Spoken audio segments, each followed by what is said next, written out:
नमस्कार, आरतीच किचनमध्ये तुमचं स्वागत आहे। आज आपण बनवणार आहोत नागपंचमी विशेष पुरणाची पोळी।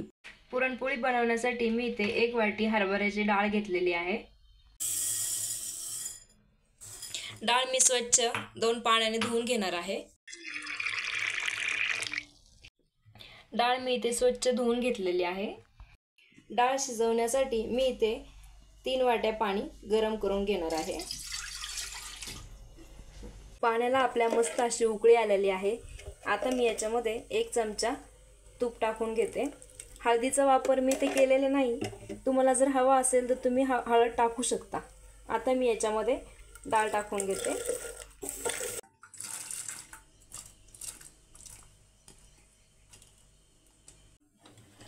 झाकण लावून एक 5 ते 6 शिट्ट्या आपण कुकरच्या घेणार आहोत। डाळ आपली शिजते तोपर्यंत आपण पीठ मळून घेऊयात। त्यासाठी मी इथे 2 वाट्या पीठ घेते। चवीप्रमाणे मीठ। चपातीच्या पिठापेक्षा आपल्याला पोळीचं पीठ अगदी सैल मळावं लागतं। पीठ इथे माझं मळून झालेलं आहे।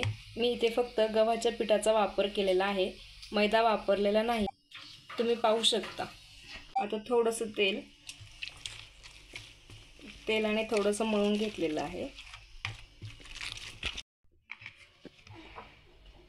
एक 10 मिनिटांसाठी पीठ मी भिजत ठेवणार आहे। आपलं पीठ मळून झालेलं आहे, डाळ शिजते तोपर्यंत आता आपण आमटीसाठी कांदा चिरून घेऊयात। मी ते आमटी आणि भज्यासाठी कांदा चिरून घेणार आहे। कांदा असा पाण्यामध्ये टाकला की त्याचा तिखटपणा कमी होतो।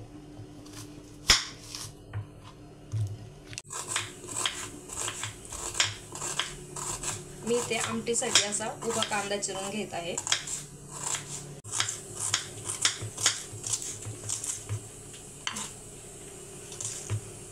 कांदा इथे माझा चिरून झालेला आहे। हा कांदा मी आमटीसाठी वापरणार आहे। हा कांदा मी भज्यांसाठी घेतलेला आहे। आमटीसाठी खोबरंही चिरून घेते। आमटीचा मसाला बनवण्यासाठी मी इथे कांदा भाजून घेणार आहे। त्यासाठी लोखंडाची कढई वापरलेली आहे। आमटीसाठी कांदा असा छान तळलेला आहे। मिक्सरच्या भांड्यामध्ये काढून घेते। त्याच कढईमध्ये खोबरं हलक्या रंगावरती भाजून घेऊयात।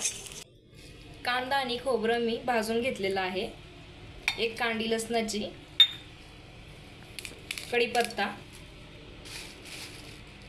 थोडीशी कोथिंबीर, मी हे सर्व मिक्सरला फिरवून घेणार आहे।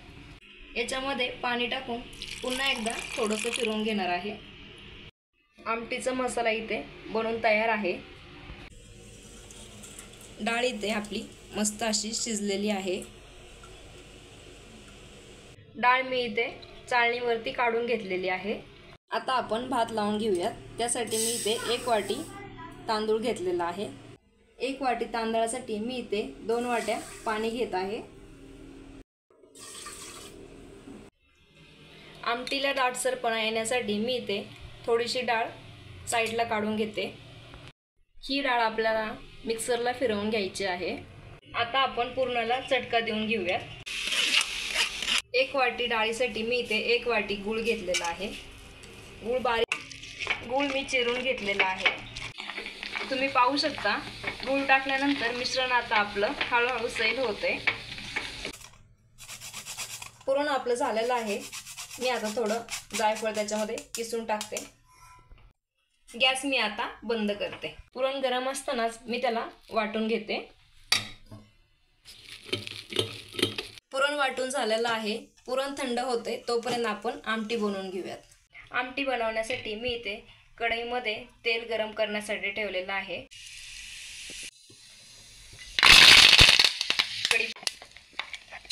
मिक्सरला वाटलेला मसाला आपला छान परतलेला आहे। तुम्ही पाहू शकता मसाला आणि तेल वेगवेगळं झालेलं आहे। आता आपण याच्यामध्ये घरगुती मसाले टाकून घेऊयात। त्यासाठी मी इथे 1 चमचा लाल तिखट, 1 चमचा धने पावडर, थोडासा गरम मसाला,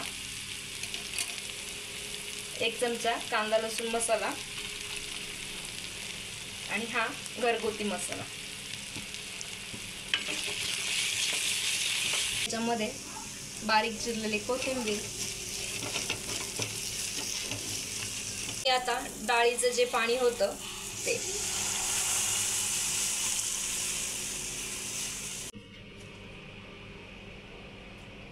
चवीप्रमाणे मीठ. आमटी आता बारीक गॅसवरती कढ येण्यासाठी ठेवून देऊयात. आता आपण भजी बनवण्यास घेऊयात. त्यासाठी मी इथे असा चिरलेला कांदा झाकून ठेवला होता मीठ लावून. मी याच्यामध्ये कोथिंबीर, ओवा, हळद आणि लाल तिखट घेतलेला आहे, चवीप्रमाणे मीठ. आता हे मी थोड्या थोड्या पाण्याने मळून घेणार आहे. आमटीला छान असा कट आलेला आहे, तुम्ही पाहू शकता. आता आपली आमटी झालेली आहे. गॅस बंद करूयात. आता आपण कुरडई तळून घेऊयात.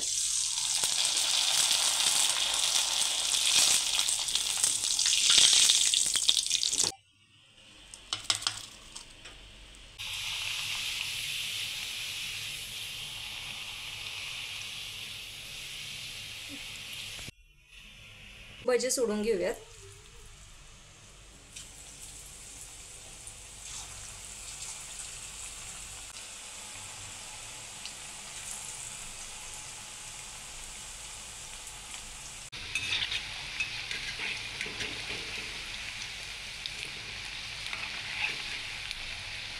भजी आपली झाली आहेत. आता आपण काढून घेऊयात.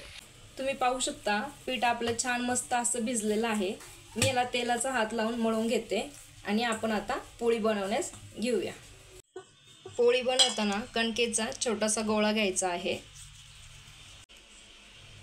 गोळा थोडासा पिठामध्ये बुडवून घेतलेला आहे व त्याची छोटीशी अशी वाटी बनवून घेतलेली आहे. पीठ घेतलं आहे त्यापेक्षा थोडंसं पुरण जास्त घ्यायचं आहे. जसं आपण मोदक बनवतो त्याच प्रकारे पिठाच्या अशा कडा व्यवस्थित दाबून घ्यायच्या आहेत आणि हे शिल्लक राहिलेलं पीठ आपल्याला काढून टाकायचं आहे किंवा तुम्ही दुमडवू शकता.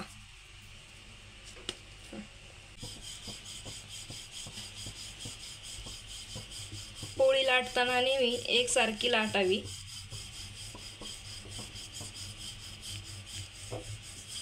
कडा जाड राहणार नाहीत याची काळजी घ्यावी. पोळी जेवढी पातळ असेल तेवढी खाण्यासाठी छान लागते.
पुरणपोळीची थाळी आपली बनवून तयार आहे. व्हिडिओ आवडला असेल तर लाईक, शेअर व सबस्क्राईब नक्की करा.